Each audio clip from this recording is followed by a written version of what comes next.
Mata de Guadua, selva adentro. Irene Pérez y su hijo de 4 años, Juan Diego, desaparecen sin aviso. Días después, el caño devuelve una verdad insoportable. Irene aparece ya sin vida. Del niño, solo huellas descalzas junto al río.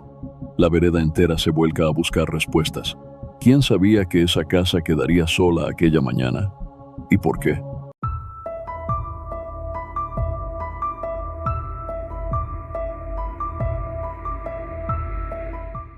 Arcilio Franco dedicó toda su vida a trabajar en Mata de Guadua, un paraíso selvático apartado en el departamento de Santander, a más de 3 horas en coche de cimitarra.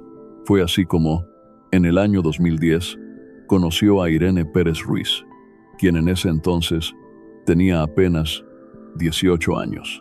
A pesar de su edad, Irene ya era madre de un niño llamado Sebastián, que tenía 5 años.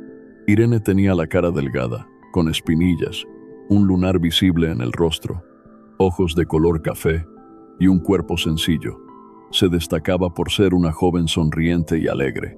Desde joven, estaba familiarizada con el trabajo en el campo. Sabía ordeñar, cocinar y se mantenía al margen de los problemas. Con el tiempo, Arcilio se enamoró de Irene y ella le correspondió. En 2013, fruto de esa relación, nació su primer hijo, Juan Diego. El niño era de piel clara y, durante su infancia, enfermaba con frecuencia, por lo que necesitaba atención médica constante. Su hermano mayor, Sebastián Suárez, lo acogió con cariño. Jugaban juntos durante horas en la naturaleza. Sebastián lo empujaba en un carrito por el potrero y juntos se bañaban en el caño. Iban a jugar o a pescar. En el año 2015, nació el segundo hijo de Arcilio, llamado Edinson. El niño presentaba un problema en la piel, conocido como vitíligo.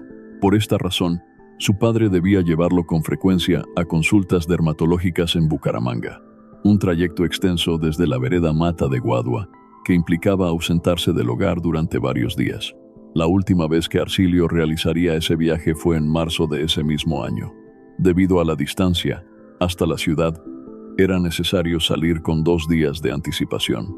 Así, el miércoles 15 de marzo de 2017, poco después de las 5 de la mañana, Arcilio tenía preparada la canoa para iniciar el recorrido junto a Edinson.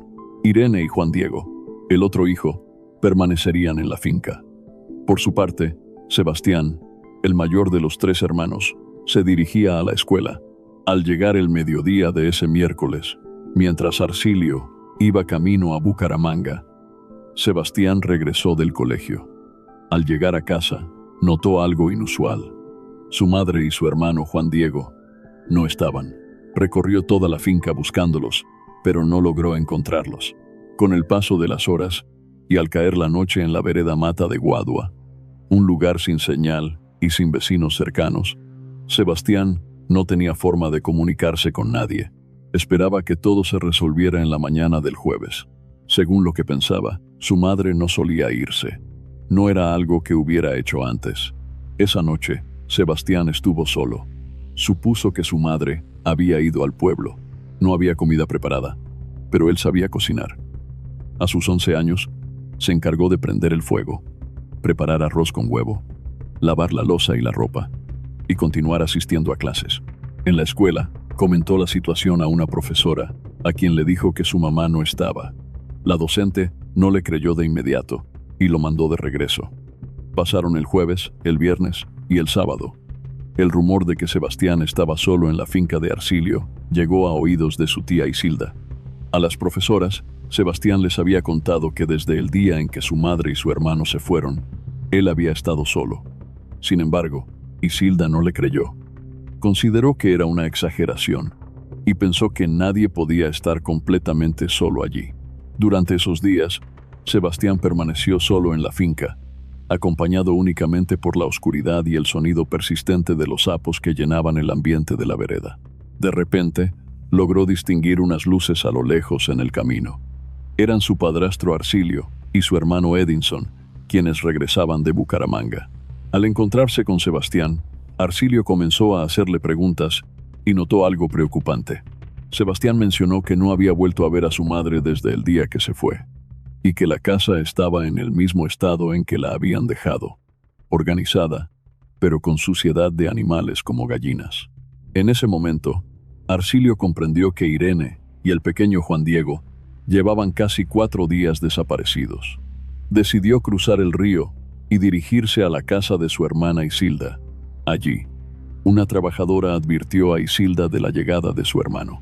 Al enterarse, Isilda se alarmó, considerando que su hermano solo acudiría en persona si algo realmente serio estaba ocurriendo.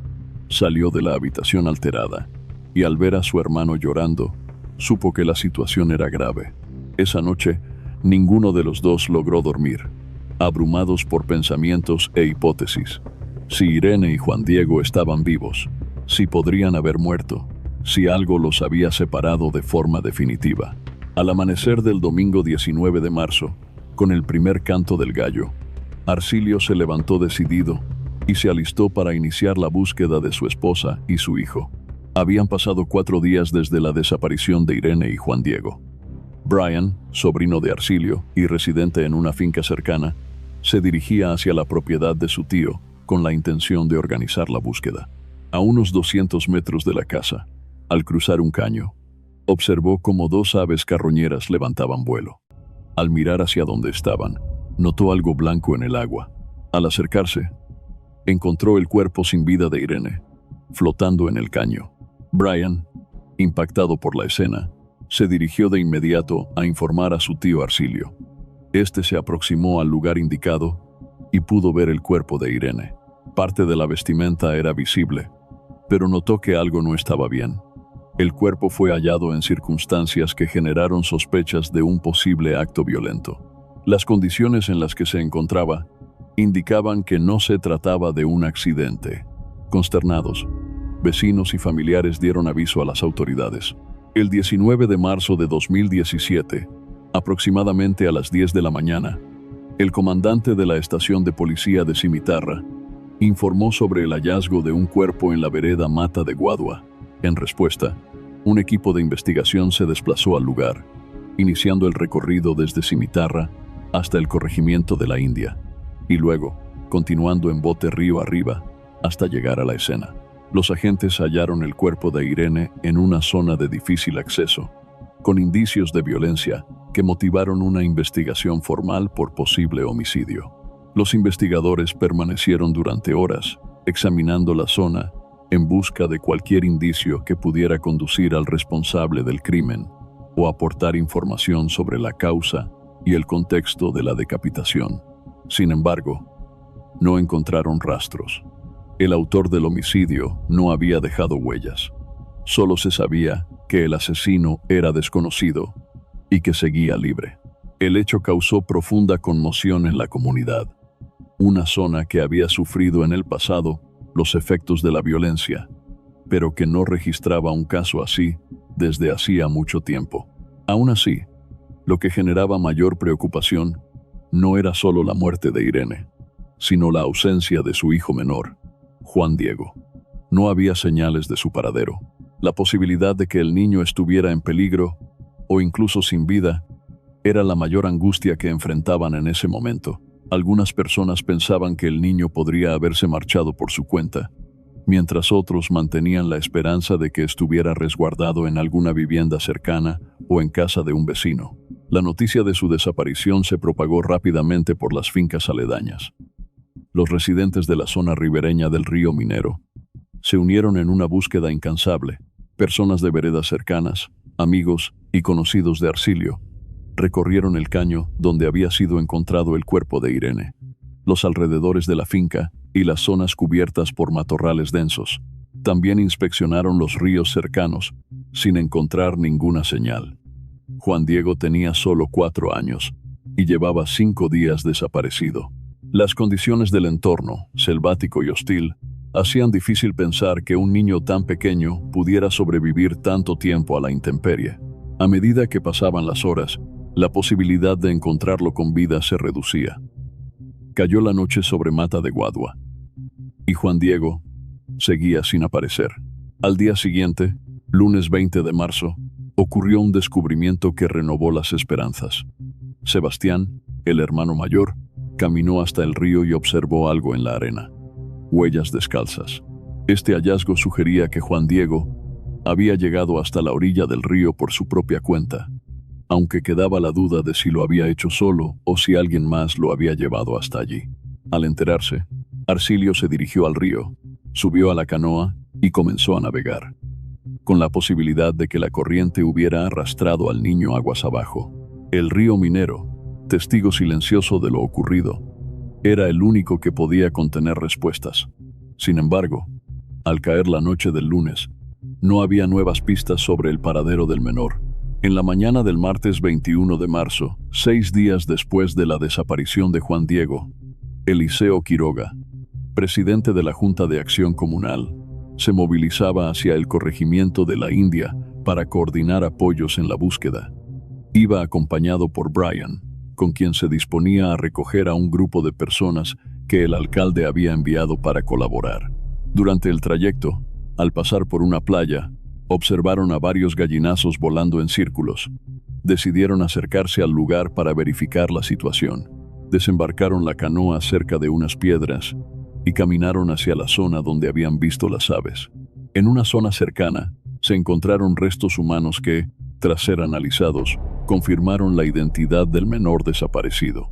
De inmediato, Eliseo y Brian informaron a los investigadores Miguel Riaño y Jonathan Perilla, quienes realizaron el levantamiento de los restos. Se confirmó que pertenecían a Juan Diego. El hallazgo provocó un profundo impacto en la comunidad. La zona, que años atrás había sido golpeada por la violencia del conflicto armado, vivía desde hacía tiempo una relativa calma. Por eso, un hecho de tal magnitud generó conmoción a nivel departamental. En ese momento, no existían sospechosos concretos, aunque las hipótesis apuntaban a una posible venganza.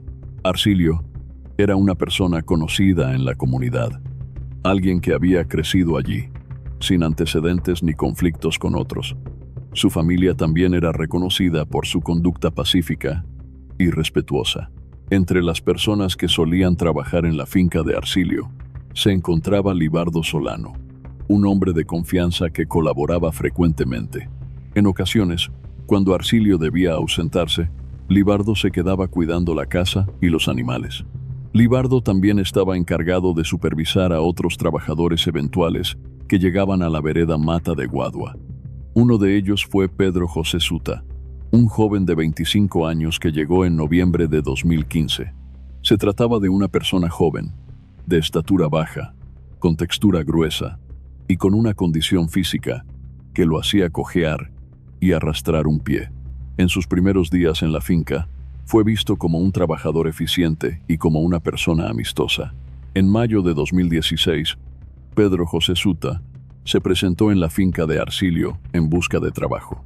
Arcilio aceptó contratarlo para labores de fumigación en el potrero. Con el tiempo, Pedro demostró ser un trabajador eficiente y responsable, ganándose el respeto y la confianza de Arcilio. Durante varios meses, Pedro convivió con la familia en la misma casa, recibiendo hospedaje, alimentación y apoyo.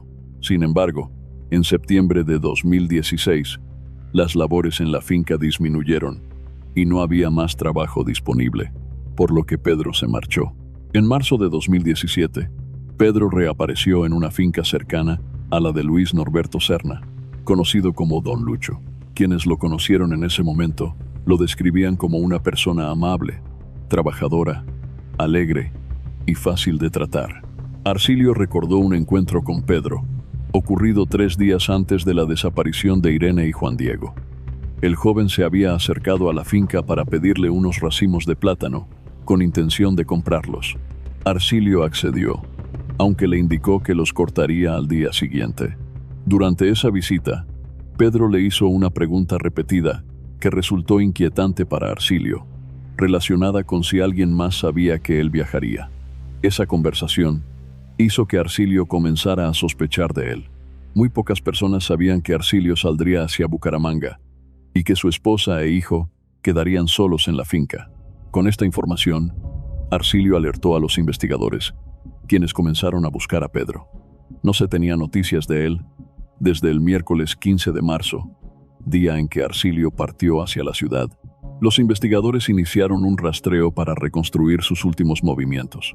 Una de las versiones que recibieron indicaba que, el mismo día en que Arcilio salió de viaje, Pedro fue visto afilando un machete. Don Lucho, con quien Pedro había estado viviendo, agregó un detalle importante. Alrededor de las 8 de la mañana de ese miércoles, Pedro bajó a la playa, tomó una balsa y se alejó por el río. Los investigadores Riaño y Perilla siguieron la ruta indicada hasta llegar al corregimiento de la India. Allí, comenzaron a hablar con los habitantes del lugar, incluyendo a un mototaxista identificado como Wilfrido Ruiz. El miércoles 15 de marzo, hacia el mediodía, Pedro fue visto por Wilfrido Ruiz, un mototaxista que venía de Cimitarra. El encuentro fue casual. Pedro le pidió que lo llevara, y durante el trayecto, le solicitó un desvío hacia una vereda conocida como El Vinagre, donde residía su padre, Pedro Suta. Una vez allí, Pedro se encontró brevemente con su padre. Le mencionó que solo iba a dejar una muda de ropa y que se marcharía enseguida. Dejó un costal que había llevado desde Mata de Guadua y luego volvió a subir a la moto de Wilfrido. Pedro le pidió al mototaxista que lo llevara hasta Cimitarra. Wilfrido aceptó, le cobró 20,000 pesos y lo transportó hasta la ciudad. Una vez en Cimitarra, Pedro se hospedó en el Hotel San Roque, donde pasó la noche del miércoles 15 de marzo. Los investigadores Riaño y Perilla contaban con un solo sospechoso, Pedro José Suta, un joven que conocía bien la finca de Arcilio, que sabía que Irene y Juan Diego estarían solos ese miércoles, que había sido visto movilizándose por el río en dirección a la finca y que había huido hacia Cimitarra poco después. Sin embargo, después de su llegada al Hotel San Roque, la pista de Pedro se desvaneció. La geografía de la zona, marcada por su complejidad y aislamiento, dificultaba enormemente su localización, pero el miércoles 23 de marzo, una semana después del crimen, los investigadores recibieron una llamada anónima. El informante explicó que tenía un trabajador en su finca que había llegado el día anterior. Según algunos comentarios de vecinos, existía la sospecha de que esta persona podría estar vinculada a la muerte de una mujer en la zona de la India. Los investigadores Riaño y Perilla ya tenían identificado al principal sospechoso, Pedro José Suta. La llamada que habían recibido anteriormente fue realizada por un informante de nombre Rubén Quinceno. Este colaborador les proporcionó datos clave, pero en un primer momento no se contaba con la información suficiente para ubicar con precisión al sospechoso.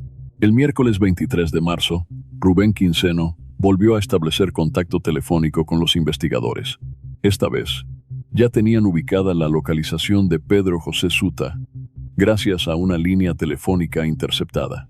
El informante les indicó que Pedro le había confesado haber cometido un error, afirmando que había matado a una mujer en la zona de la India. También le habría dicho que había acabado con la vida del hijo de ella. Los investigadores lograron hablar directamente con Pedro por teléfono. Él les expresó su intención de entregarse voluntariamente a las autoridades. Con esa información, Riaño y Perilla se desplazaron a la vereda donde Pedro se encontraba, esta vez con una orden de allanamiento. Al ingresar a la vivienda en la que estaba hospedado, encontraron un machete, considerado un posible elemento relacionado con los hechos. También hallaron un teléfono móvil que, según Arcilio, pertenecía a Irene. Ambos objetos fueron incautados como evidencia física y material probatorio. Sin embargo, no lograron encontrar el arma con la que se habría causado la muerte de Irene. Pedro fue conducido a la estación de policía de Cimitarra. Pero allí ocurrió algo inesperado. Manifestó que no quería continuar colaborando y que no rendiría ningún interrogatorio ni declaración ante la fiscalía. En ese momento, debido a que no se contaba aún con suficiente evidencia para solicitar una medida de aseguramiento o una imputación formal de cargos, las autoridades se vieron obligadas a dejarlo en libertad. Mientras la fiscalía tramitaba la orden de captura y los investigadores seguían en la búsqueda del arma homicida, Pedro José Suta se fugó. Aunque el juez entregó la orden de captura a la fiscal, y ésta a su vez a los investigadores, Pedro ya había abandonado el municipio. Poco después, los investigadores recibieron un aviso desde el municipio de Vélez. Pedro había sido detenido. Sin embargo, al comunicarse con la fiscal, ésta indicó que aún faltaba un elemento clave para sustentar el caso: el objeto con el que, según la versión investigada, se habría causado la herida a Irene. Los investigadores recordaron que tenían un allanamiento pendiente por ejecutar en la vereda El Vinagre, donde residían los padres de Pedro. Fue ese el lugar al que Wilfrido, el mototaxista, lo había llevado el miércoles 15 de marzo, antes de dejarlo en Cimitarra. En esa vereda, Pedro fue hasta una zona boscosa y entregó un costal. En su interior había una escopeta tipo changón, desarmada, junto con perdigones. El análisis determinó que los perdigones encontrados en el cuerpo de Irene coincidían en características con los que había en la bolsa. El arma fue entregada por el hermano de Pedro, quien adjuntó una nota en la que manifestaba, de manera voluntaria y en uso de su buen juicio, que decidía colaborar con la justicia debido al problema legal en el que se encontraba su hermano. A pesar de haber recuperado el arma y confirmar su vínculo con el crimen, quedaba una pregunta sin resolver: ¿por qué Pedro había matado a Irene y a Juan Diego? Al reconstruir los hechos, surgió la versión de que Pedro habría llegado hasta la finca en la mañana del miércoles y estado allí molestando a Irene hasta alrededor de las 10 a.m. Esto fue interpretado por algunos como intentos de acoso o insinuaciones de tipo sentimental. Según la información entregada por Arcilio a los investigadores, Irene se había sentido incómoda ante esas proposiciones. Ella le habría dicho que no tenía interés, que respetaba su relación y que estaba con su familia. Arcilio expresó que nunca imaginó que alguien en quien había depositado su confianza pudiera tener intenciones ocultas. Durante la investigación, surgieron testimonios que indicaban comportamientos preocupantes por parte de Pedro hacia Irene. En una ocasión, en un ambiente familiar, habría hecho una insinuación inapropiada relacionada con la posibilidad de dormir con ella. Irene, en su momento, le habría exigido respeto. Libardo, un trabajador cercano a la familia, también había escuchado comentarios de Pedro en los que expresaba que cualquier mujer que se riera con él tenía que ser suya. Los testimonios sugieren que el crimen podría haber estado motivado por un rechazo previo. El miércoles 15 de marzo, aprovechando la ausencia de Arcilio, Pedro tomó una decisión que cambiaría todo. Según su propia confesión, se presentó en la casa con intenciones que desembocaron en una tragedia. Irene, al notar su presencia, se encontró en una situación de peligro. Minutos después, Pedro acabó con su vida. Luego, trasladó su cuerpo hasta una quebrada cercana, donde lo ocultó, intentando borrar toda evidencia. Posteriormente, regresó a la vivienda y encontró allí a Juan Diego, el hijo de Irene. Le preguntó al niño si contaría lo que había visto. El menor respondió afirmativamente. Según su testimonio, Pedro, aunque afirmó sentir remordimiento, llevó al niño hasta el río. Allí, volvió a hacerle la misma pregunta. El agresor confesó haber tomado una decisión trágica respecto al menor, tras los hechos ocurridos en la finca. Después del crimen, el agresor intentó ocultar la evidencia en una zona apartada del río antes de huir del lugar. Los investigadores manejaron la hipótesis de que el crimen pudo estar motivado por un interés obsesivo no correspondido hacia la víctima. La fiscalía procedió con la imputación por homicidio, basándose en los testimonios y la evidencia recabada durante las entrevistas, las cuales demostraban que Pedro tenía un interés no correspondido hacia Irene. El 14 de diciembre de 2017, 9 meses después del doble homicidio, el Juzgado Penal del Circuito de Puente Nacional, bajo la dirección del juez Jorge Enrique Camacho Carvajal, dictó sentencia contra Pedro José Suta, una condena de 36 años y 6 meses de prisión. Durante el proceso judicial, no se logró comprobar el delito de feminicidio. Las autoridades descartaron otros tipos de agresión por falta de evidencia forense concluyente. Pedro fue condenado por homicidio y actualmente cumple su pena en el establecimiento penitenciario Palo Gordo, ubicado en Girón, Santander. El equipo periodístico del programa solicitó una entrevista con Pedro semanas antes y él había aceptado. Sin embargo, al momento de la visita en el centro penitenciario, cambió de opinión y decidió no dar su testimonio. Por otro lado, la Fiscalía Seccional de Santander afirmó que la investigación sobre las muertes de Irene Pérez Ruiz y su hijo Juan Diego Franco continúa abierta. Se indaga si hay otras personas involucradas en el caso. Por esta razón, no ofrecieron declaraciones públicas. La finca en la vereda Mata de Guadua, que alguna vez fue un hogar lleno de vida, permanece ahora marcada por la tragedia y el vacío. Para quienes la habitaron, es un lugar cargado de recuerdos dolorosos. Sebastián, el hijo mayor, vive actualmente con sus tías hermanas de Irene en una localidad que está a más de 3 horas de su antiguo hogar. Desde la distancia, mantiene viva la memoria de su madre y su hermano menor. Edinson, el hijo más pequeño, ahora tiene 4 años y reside en Bogotá bajo el cuidado de una hermana de Arcilio. Isilda, hermana de Arcilio, vive cerca de él y lo ve todos los días. Lo describe como un hombre profundamente afectado, retraído y solitario. Para ella, el daño causado no se limitó a las víctimas directas. También se destruyó la vida de 2 niños y se quebró la existencia de su hermano. ¿Cómo se puede proteger mejor a las comunidades en zonas rurales y de difícil acceso? Si te interesa conocer más historias que nos invitan a reflexionar sobre la seguridad y la justicia en zonas rurales, considera seguir el canal para futuros reportajes.